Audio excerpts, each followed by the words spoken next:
es simplemente el represamiento de muchas cosas que están sucediendo a nuestro alrededor para que luego esa represa simplemente abra sus puertas y pueda desbordarse y pueda manifestarnos todo aquello maravilloso que está allí esperando que nosotros lo revelemos. O sea que esto es una delicia, una delicia.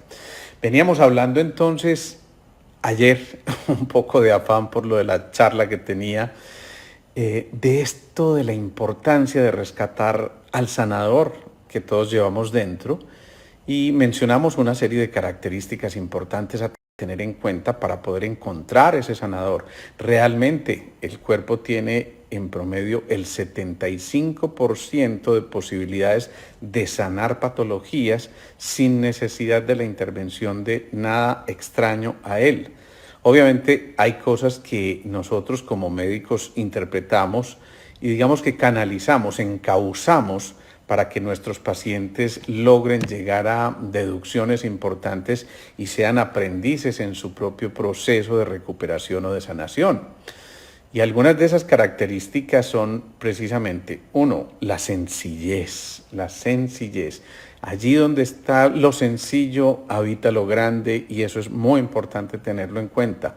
A veces nos complicamos y complejificamos mucho nuestras vidas, y eso hace que nos retiremos de una condición humana que debería ser absolutamente espontánea, que es la humildad. La humildad que nos permite asumir esa posición de flexionarnos de rodillas ante la grandeza de cosas tan evidentemente grandes, enormes, que nos están diciendo que la presencia de ese ser superior definitivamente es una realidad. Tener también la flexibilidad suficiente, y cuando hablo de flexibilidad es que vale la pena ser fuertes como el roble, pero como dice el dicho, flexibles como el bambú, para que de esa manera podamos cambiar un poco los patrones, las directrices, los dogmas, los paradigmas, y de alguna forma empezar a conectarnos con esto tan importante que es la bienaventuranza, que va casi que de la mano de la ferviente aspiración, del deseo que nos sobrepasa para tratar de trascendernos como seres humanos y para encontrarnos con esa raza humana maravillosa que fue diseñada simple y llanamente para disfrutar de ese jardín, de ese Edén, de esa tierra prometida, que por momentos olvidamos y por algo está sucediendo lo que sucede, simplemente porque ese jardín dijo: hey, párenme bolas, es suficiente, pongamos atención y simplemente conectémonos con lo mejor de nosotros, con eso que hace parte de verdad de lo que es nuestra esencia. Cuando renunciamos a nuestra esencia, nos vamos perdiendo en el camino, y por supuesto todo lo que nos rodea también. Es muy importante también para rescatar ese sanador que todos llevamos dentro, y para poder hacer estos ejercicios de sanación, rescatar la pasión, las ganas, el entusiasmo por cada cosa, y tratar de descubrir, como cuando el niño está empezando a darse cuenta que en ese paquete envuelto viene el juguete que tanto añoraba, y en ese momento él empieza cada vez más a abrir sus ojos en señal de alegría, y casi que brinca y no se puede aguantar porque ese fuego interior lo está haciendo mover para recuperar la trascendencia que debe tener cada acto que esté haciendo. Si él logra redescubrirse en ese instante de su vida como partícipe de esta película que está generando en ese momento, pues entonces el gozo se hace la consecuencia inmediata de lo que está viviendo en ese momento, pero lo está viviendo desde el centro, desde su corazón, desde su pasión, desde la posibilidad de expresar eso que es él en su esencia. Por eso también el sanador tiene que tener mucha vocación, mucha consagración, para poder hacer de cada cosa un oficio sacro realmente, y para que en cada acto se empiece a manifestar una expresión de la fe. Esa fe que, insisto, revela la certeza, que revela la fuerza interior, la duda que se queda atrás para poder dar paso precisamente a esa seguridad que se está buscando en un momento determinado. Recuperar el sanador implica también encontrar la posibilidad de interpretar los significados y los símbolos de lo que se nos está presentando con cada signo o cada síntoma. Esto es elevar los ojos del alma, es atender, escuchar, observar desde mucho más profundo esto que está sucediendo para tratar de comprender también al mismo tiempo qué es lo que te quiere decir ese signo o ese síntoma. Y por lo tanto es fundamental también interpretar esto a la luz de lo que ya conocemos nosotros como posibilidades de manifestación de la energía. Yo hoy les voy a poner varios casos clínicos que me han venido ocurriendo, que he estado viendo por estos días en mi consulta, porque de esa manera, contándonos esas historias clínicas de las que tanto les hablo yo, podemos ilustrarnos y formarnos una idea y entender la importancia que eso tiene. Son cosas bellas, realmente cosas bellas.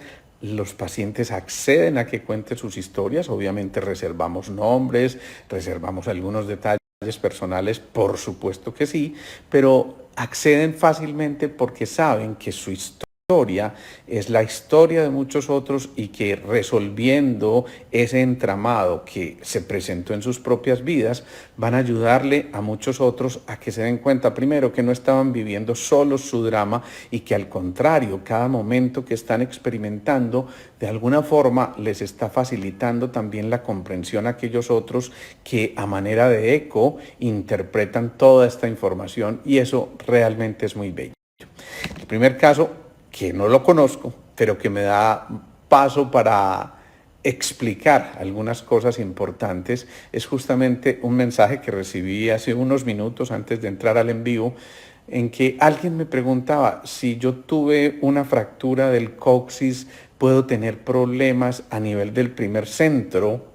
Yo le decía, sí, es muy posible que sí, pero no por la fractura misma. Y lo importante no es ni siquiera lo que el ortopedista haga, de si se reduce la fractura, de si hay que operar o no hay que operar, porque la gran mayoría de las veces ellos prefieren no hacerlo precisamente para no dañar estructuras. Pero eso es la plomada, el coxis es la plomada de la columna, es el anclaje, es el empoderamiento, es el contacto con la tierra, es precisamente reivindicar esa necesidad de que haya un piso firme allí expresado y por eso puede incidir perfectamente una fractura del coxis en alguien que puede alterar, por ejemplo, su capacidad de decisión, su capacidad de tomar riendas de cada proyecto que está iniciando, su fortaleza para emprenderlo y continuar adelante y no dejarse vencer por la primera dificultad, sino que al contrario se genera el reto suficiente como para decir este proyecto, esta meta, este propósito lo saco adelante, pero muchas veces esos bloqueos energéticos que ocurren en el primer centro que pasan desapercibidos, es posible que el dolor haya pasado, es posible que incluso la sintomatología haya desaparecido, pero también es muy posible que allí haya quedado una especie de cicatriz energética que impide el ascenso de la energía. Recordando lo de los chakras, entonces tengamos siempre presente que lo que se conecta o lo que afecta al primer centro puede resolverse desde el séptimo centro, que es su pareja, el segundo con el quinto centro, el tercero con el cuarto y el sexto integra toda la información. Pues bien, a esta persona que, insisto, no conozco y es apenas una hipótesis lo que estoy contando, pero me pareció especial comentarlo, le digo, todas estas cosas son perfectamente posibles de resolver. Simplemente hay que pensar en que somos una integridad. En algún momento, con una fractura como estas, se rompe esa integridad y lo que tenemos es que volver a entrelazar esos hilos que de alguna forma están conduciendo esa energía a través de los canales o meridianos. Ese, un primer caso bien especial. El otro es muy bello también, porque es una paciente que hace una amenorrea secundaria. Eso traducido en cristiano significa que dejó de menstruar súbitamente siendo una persona relativamente joven y que no estaría en edad de dejar de menstruar. Se le dice secundaria porque son pacientes que han menstruado perfectamente y que de un momento a otro dejan de menstruar, contrario a cuando se llama amenorrea primaria, que es la persona que nunca ha menstruado. Pues bien, esta persona deja de menstruar y me llama mucho la atención en su historia que ella dice: yo llevo 6 años de no menstruar, y curiosamente escuchó uno de estos videos donde yo hablaba de esa paciente con la flauta traversa, que cuando exploraba las notas musicales a través del pulso, me di cuenta que ella resonaba con la nota la, que era muy importante con esa flauta traversa que interpretaba y que nos permitía a nosotros darnos cuenta de que la nota la es la del sexto centro, la de la hipófisis, que normalmente es un director de orquesta para mandar la señal también a la tiroides y a los ovarios y que se produzca el fenómeno completamente normal. Pues bien, esto se alteró en esa paciente y ella, viendo esa historia, decide acudir a nuestra consulta y miren la cosa tan significativa que nos ocurre. Ella dice: estoy sintiendo unos calores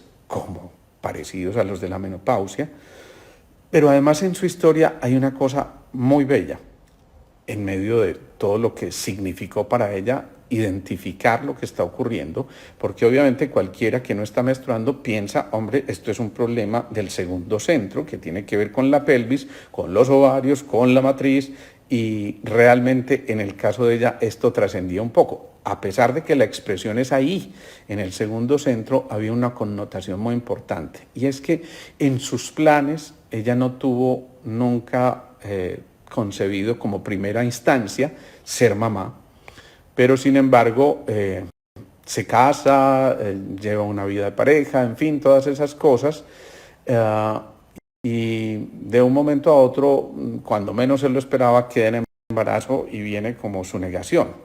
Pero tenía como antecedentes importantes, muy importantes, varios abortos que habían sido provocados por cualquier circunstancia, que no entramos ni mucho menos a juzgar, no somos nadie para juzgar, simplemente comprensión amorosa frente a ese tipo de situaciones, pero eso hace que muy seguramente ya en su momento, cuando ya se hace más consciente de lo que había ocurrido, empieza a alimentar sentimientos posiblemente inadecuados. Pueden ser culpas, puede ser sensación de no encontrarse, puede ser sensación de rechazo al proceso mismo, y esto por supuesto empieza a competir un poco con la comprensión de su propia feminidad, y una de las maneras en que la mujer expresa su feminidad es precisamente a través de sus ciclos menstruales. Por eso nos aterramos de cómo antes a las niñas les decían: cuando enfermaste, cuando en realidad eso es una señal clarísima de mucha salud,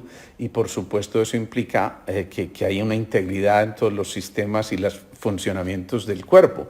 Pero bueno, esta mujer tiene ese antecedente importante, y cuando empezamos a explorar hacemos un ejercicio muy bello.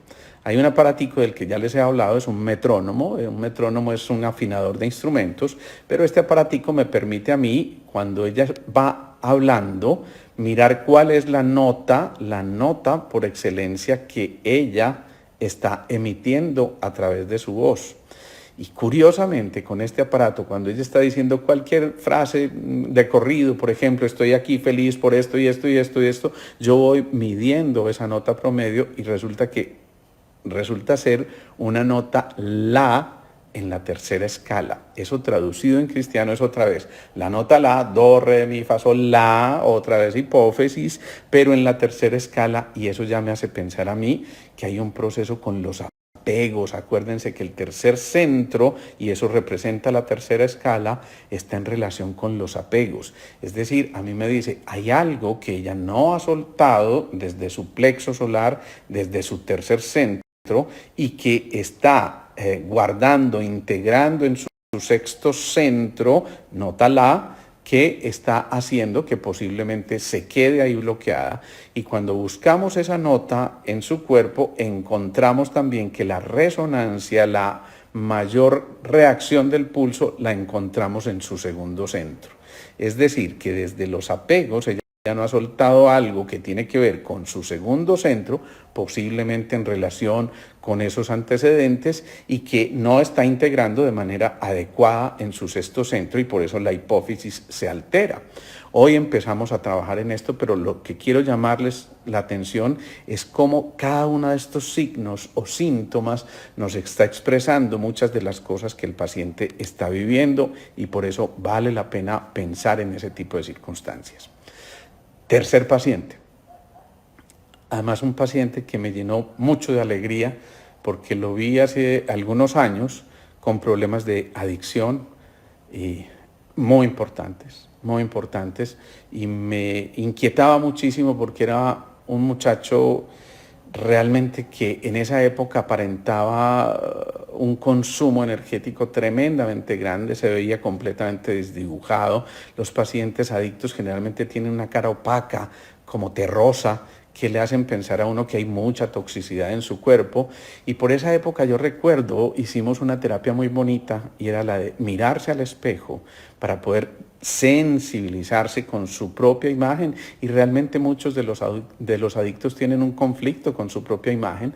El caso es que lo hacemos ver en ella, y le hacemos ver también y caer en cuenta de la importancia que tiene él como ser humano dentro de una sociedad, pero además de la responsabilidad mayor que está teniendo. Les cuento ese abrebocas porque lo primero que dijo: doctor, yo quiero agradecerle infinitamente que me haya sacado de esto, ahora trabajo, estoy terminando mi carrera, estoy feliz, estoy muy contento, tal cosa, pero después me dice: estoy teniendo muchos dolores de cabeza frecuentes, y como factor agravante encontramos que más o menos unos 6 meses atrás él hace un episodio de gastroenteritis severa, y esto por supuesto afecta a su colon, y tal vez 1 o 2 meses después repite nuevamente un cuadro de gastroenteritis. ¿Qué ocurre? Y esto es muy importante. El segundo cerebro es el intestino. Si las paredes de las células intestinales se adosan de manera adecuada, se pegan de manera adecuada, entonces no pueden filtrarse las bacterias que deben estar ahí, en esa luz intestinal, pero que no deben estar por fuera de ese sitio. Cuando las paredes de esas células se abran un poquito, se cuelan. Yo le ponía el ejemplo de que es como cuando algún evento público deja una puerta abierta y la gente se empieza a colar por ahí. Es más o menos eso. Se empiezan a colar algunas de esas bacterias. Recordemos que tenemos más bacterias que células en nuestro organismo, y esas bacterias fuera del intestino ya empiezan a generar un efecto tóxico en su cuerpo. Muchos de los procesos tóxicos se deben precisamente a que ese sistema que se conoce como emuntorio, o sea, que tiene la finalidad de excretar toxinas, como el riñón, como el pulmón y por supuesto como el colon, no están funcionando de manera adecuada. Entonces, la manera en que el cuerpo expresa la no eliminación de esas toxinas puede ser a través de una migraña o un dolor de cabeza severo. Recordemos, o les cuento mejor, que los meridianos de acupuntura son como canales por donde circula la energía. El meridiano del intestino grueso arranca en esta zona y va ascendiendo a través de este miembro superior, da la vuelta acá y termina en el alerón contrario de la nariz.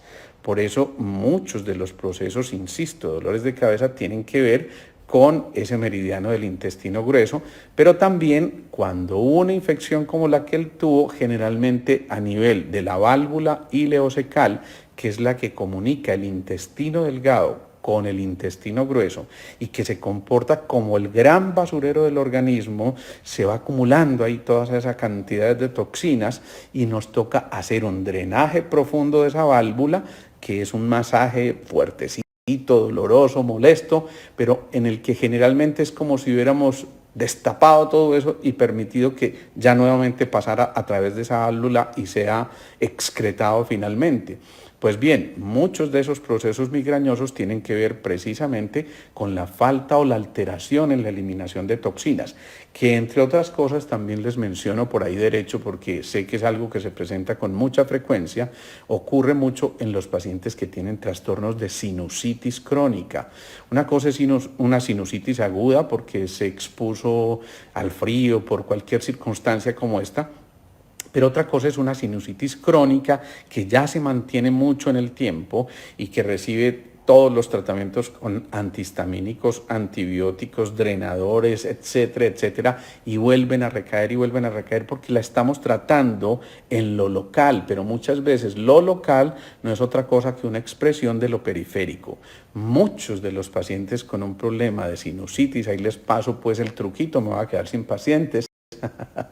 Muchos de estos pacientes se mejoran notoriamente haciendo un masaje profundo a nivel de esa válvula ileocecal, que entre otras se localiza muy fácil. Se traza una línea desde el ombligo hasta el huesito de la cadera que sale, eso es el trocánter ahí en esa zona de la cadera. Entonces, en la mitad de esa línea oblicua, ahí queda el punto de esa válvula ileocecal, muy cerquita, entre otras cosas, a donde queda el punto del apéndice, y por eso inclusive mucha gente termina siendo operada del apéndice cuando en realidad no tenía ningún problema a ese nivel, y bueno, es lo que en medicina los cirujanos llaman un apéndice en blanco. Todos sus síntomas parecían ser una apendicitis, lo operan y resulta que se encuentran perfectamente bien el apéndice, y después se dan cuenta que lo que había era una obstrucción de esa válvula que les acabo de mencionar. Les estoy mencionando todos estos casos pensando simple y llanamente que empecemos a entender que existen muchos signos y síntomas que debemos interpretar para poder hablar con ese sanador interior que tenemos, que ya les decía, primero necesita comprender qué está ocurriendo para que no se quede esto ahí en veremos. Hay otro caso más que les quiero contar antes de meternos en estos ejercicios de sanación, y es el caso de un paciente que llega con una cosa que se llama una cefalea en racimos. Eso es un dolor de cabeza terrible que puede durar días y a veces hasta meses, pero de un grado tal que es desesperante y se presenta como eso, como en racimos, se van soltando episodios y tiene un momento en que se calman un tiempo y vuelve y empieza y vuelve y empieza, y a veces llegan a ser tan desesperantes que bueno, ocurren cosas muy complejas. Con este paciente encontramos un antecedente muy especial, y es que él dice, a mí esto me empezó más o menos a los 14 años. Obviamente lo primero que uno piensa es, bueno, ¿y qué sucedió a los 14 años? La pregunta es lógica. De pronto por la edad uno dice, ¿sería algún problema hormonal? Pero yo le digo, ¿qué te ocurrió especial a esa edad? Y miren, él nos sale con esto que es muy bonito. Él nos dice, no, yo recuerdo que tenía una dificultad importante de relación con mi padre. Esto era muy molesto para mí porque él hacía una serie de ruidos y cosas que a mí me volvían irritable, y él mismo se ponía irritable, y él empieza a almacenar una rabia, ira contra su propio papá, pero no entiende muy claramente por qué, pero la desarrolla, y lo cierto es que cada que pensaba en él se volvía irritable, y eso alimenta uno de nuestros órganos, que yo sé que ustedes que han estudiado mucho y que han visto este tipo de charlas, saben que hay un órgano que maneja la ira. ¿Se acuerdan cuál es? Eso, perfecto, el hígado. El hígado es el que maneja la ira y que tenemos como responsabilidad transmutar esa ira y no dejarla pasar al cólera, ya como que es el grado extremo de la rabia, sino a la autoafirmación. Cuando él cae en cuenta de que en realidad todos esos procesos se disparan de ahí, le contamos el cuento de los 5 elementos y de cómo se van generando y de quién va nutriendo a quién. Y si recordamos, el hígado representa la madera, y la madera, a su vez, la leña, nutre al fuego, que es el corazón, ¿sí? Cuando hay demasiada congestión en el hígado porque ha habido una ira retenida o un resentimiento retenido, ¿qué ocurre? Que ese fuego es exaltado porque hay demasiada leña que le estamos echando al fuego. ¿Y hacia dónde se va el fuego? ¿Hacia arriba o hacia abajo? Claro, hacia arriba. Y en ese camino de ascenso, entonces lo más arriba que tenemos en nuestro cuerpo son los ojos. Perdón, es la cabeza, pero estaba pensando en los ojos porque resulta que este paciente tiene su principal manifestación a nivel periorbitario izquierdo. Ustedes allí lo están viendo en el derecho porque es la imagen en espejo que captan de lo que yo estoy haciendo aquí. Yo me estoy tocando en realidad el lado izquierdo, pero en ese lado izquierdo está representado el conflicto con lo masculino o con la autoridad. El papá, lo que yo no quiero ver de mi papá, ¿sí? Miren lo bonito que es todo esto. Interpretar todos esos síntomas nos permite a nosotros comprender que su cefalea en racimos, que ha sido con cantidades de exámenes, lo que ustedes quieran, pero que no ha tenido ninguna buena respuesta, finalmente no va a tener que ser tratada desde su cabeza misma, que es el órgano de expresión, digamos el órgano de choque, pero no el de origen. Eso equivaldría a que pintemos la humedad, porque como lo dijimos antes, viene la visita y qué vergüenza que la vea, pero si yo no quito el origen de la humedad, pues esa pintura nuevamente se va a descamar. Entonces lo que tenemos que hacer es entrar a drenar el hígado, que lo podemos hacer en el plano físico, por supuesto, con cosas como la tintura de ruibarbo, la cáscara sagrada, el boldo, ese tipo de cosas, la nux vomica, en fin, etcétera, etcétera. Pero más allá de eso viene una cosa fundamental y es que acuérdense que una emoción que dio origen a esto. Así que lo primero es, más que cualquier cosa, sanar esas emociones que han quedado inscritas allí, en ese sitio, y que por supuesto nos llevan a que alteremos la posibilidad de que ese fuego sea dosificado y no exacerbado de manera abrupta. Entonces lo primero consiste precisamente, aunque sea un proceso mucho más anterior y que a lo mejor hoy ha sido superado racionalmente, pero no en el subconsciente, haya que sacarlo a flote en un momento determinado y hacer casi que esto es como una especie de regresión, pero entiéndanme, no es la regresión de circo para ver si fuimos Sansón o Cleopatra en otra época, ni mucho menos, no, es tratar de evocar el suceso que ocurrió en aquella época, traerlo a la memoria. Recuerden que ahí está el hipocampo y la amígdala donde se dibuja toda esa información, me refiero a la amígdala cerebral, ¿sí?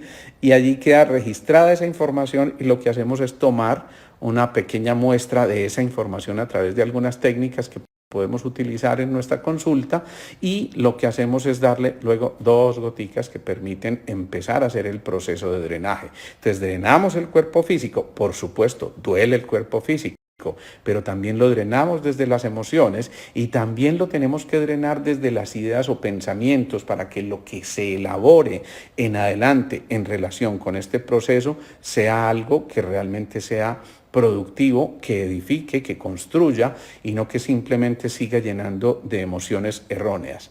Me encantan los corazoncitos y eso me hace recordar entonces que tenemos que hacer un ejercicio muy especial en este momento, que es el de contactarnos con ese sanador que llevamos en el interior. Ese sanador nos está diciendo entonces, llevémonos las manos al corazón.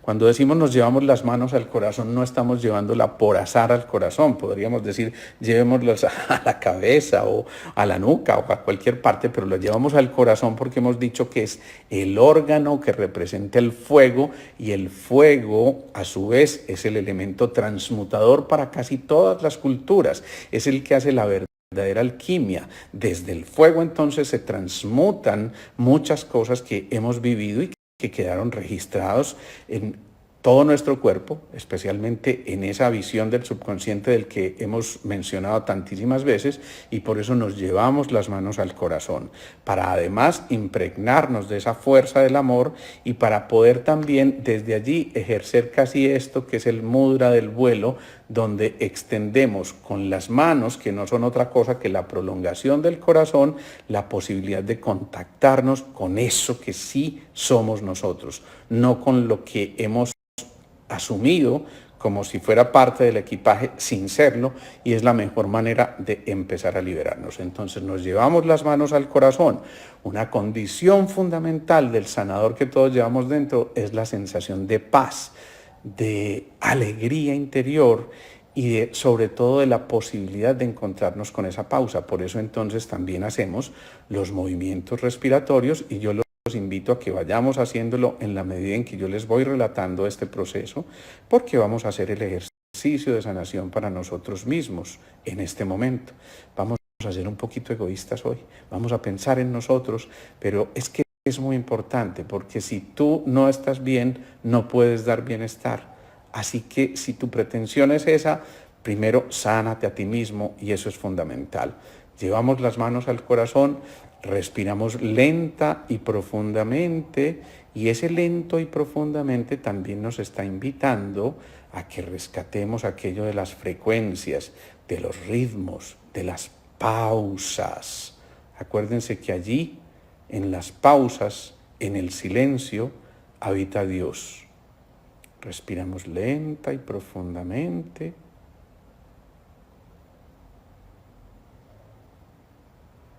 Y tratamos de hacer una respiración abdominal porque a nivel abdominal, cuando ejercitamos este tipo de movimientos, podemos acumular cerca de 1 litro más de oxígeno por cada movimiento respiratorio, lo cual no resulta para nada despreciable en todo lo que implica nuestro buen funcionamiento.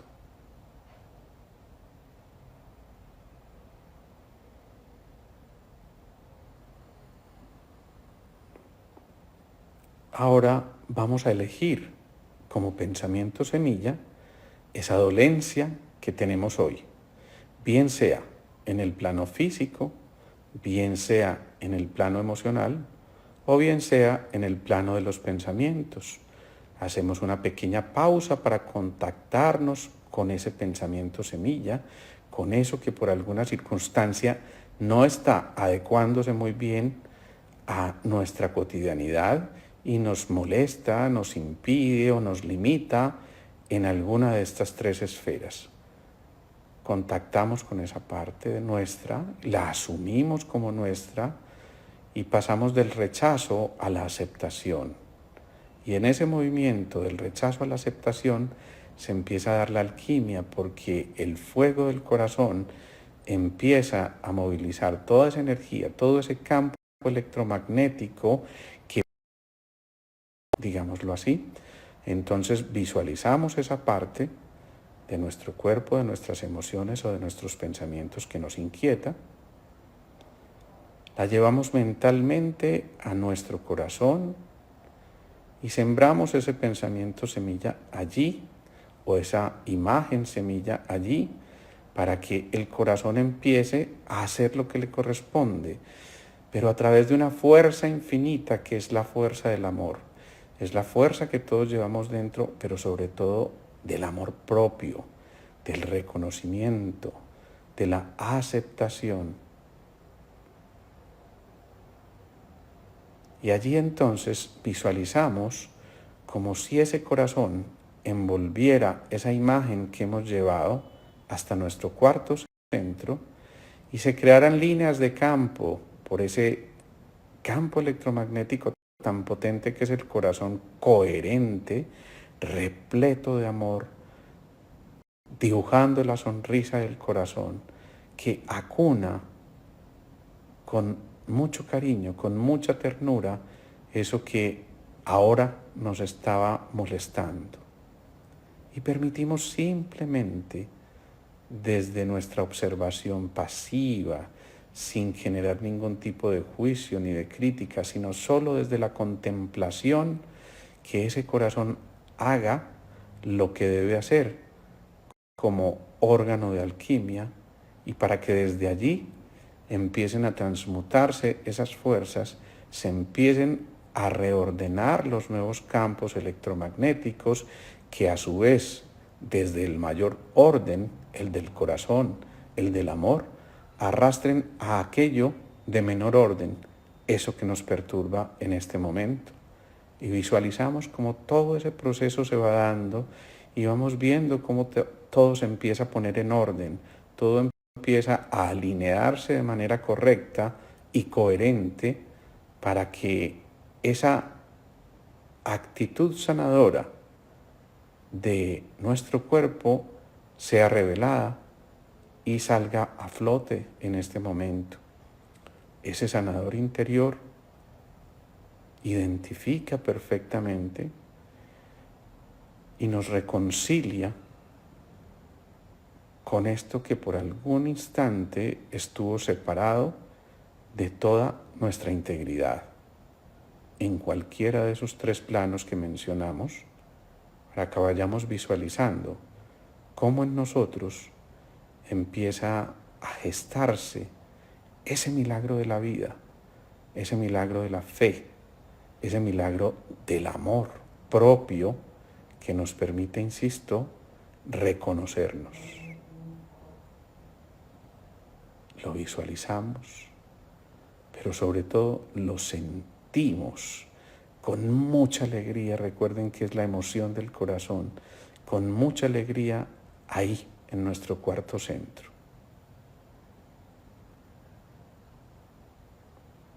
Y muchos de ustedes deben estar visualizando en este momento como si su cuerpo emitiera un rayo de luz muy brillante.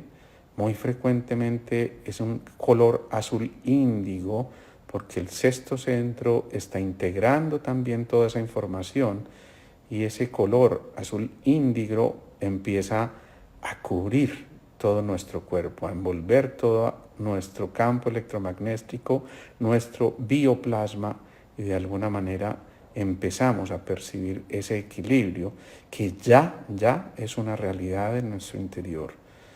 Ya no es solamente un deseo, ya es un proceso que hace parte de nosotros al reintegrarnos con eso que estaba por alguna circunstancia alterándonos. Ahora respiramos lenta y profundamente. Mientras somos conscientes de que hemos empezado a interpretar esos signos o esos síntomas que nuestro cuerpo bondadosamente había sacado a flote para que interpretáramos y para que empezáramos a comprender un poco más de nuestra propia historia. De nuevo respiramos profundo y lentamente.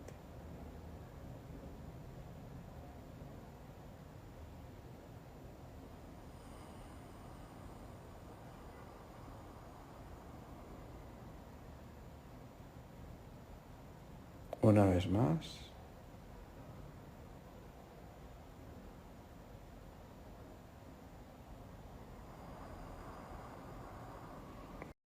Y ahora mentalmente damos gracias por esta oportunidad de servirnos a nosotros mismos y, claro, de encontrarnos también en estos procesos maravillosos que vamos descubriendo en cada una de estas tardes.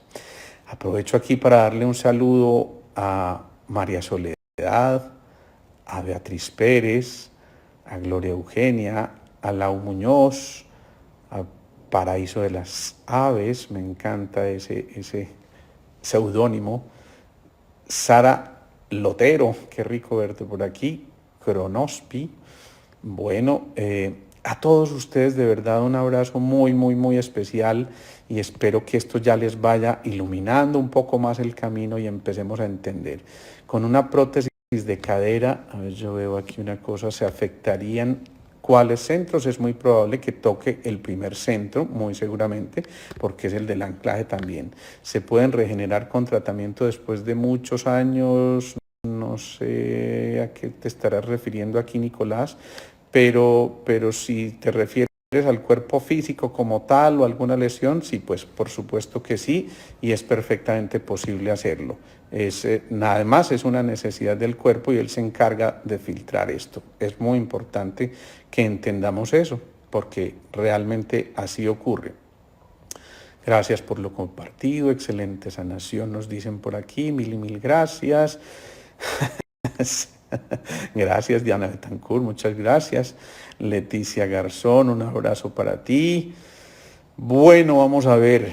Esto yo creo que simplemente les deja a ustedes algo por investigar, algo por contactar con ustedes mismos, y realmente este regalo de estas charlas está siendo algo que nosotros nos propusimos simplemente para acompañarnos, pero que fíjense, hemos generado tal vínculo que todavía no hemos sido capaces de despegarnos. Entonces, el abrazo para ustedes, mediten mucho en lo que hicimos hoy, pónganlo en práctica, hagan que esto haga parte de su posibilidad de servirse a ustedes mismos, y realmente allí van a encontrar muchas respuestas que hacía mucho rato estaban buscando, y que con una lucecita como estas ustedes empiezan a interpretar de una manera mucho más clara y pueden llevarlo a cabo mucho más felizmente. Bueno, les dejo un abrazo gigante para todos ustedes. Nos vemos de nuevo mañana, 6:30 de la tarde. Estamos de verdad conectados. Recuerden que pueden ver este luego también por el canal de YouTube, gracias a esa ayuda que nos están dando Estefanía Obando y Juan Esposada. Para ellos un saludo muy especial. Nuevamente el reconocimiento de que cada uno realmente le regale esta oportunidad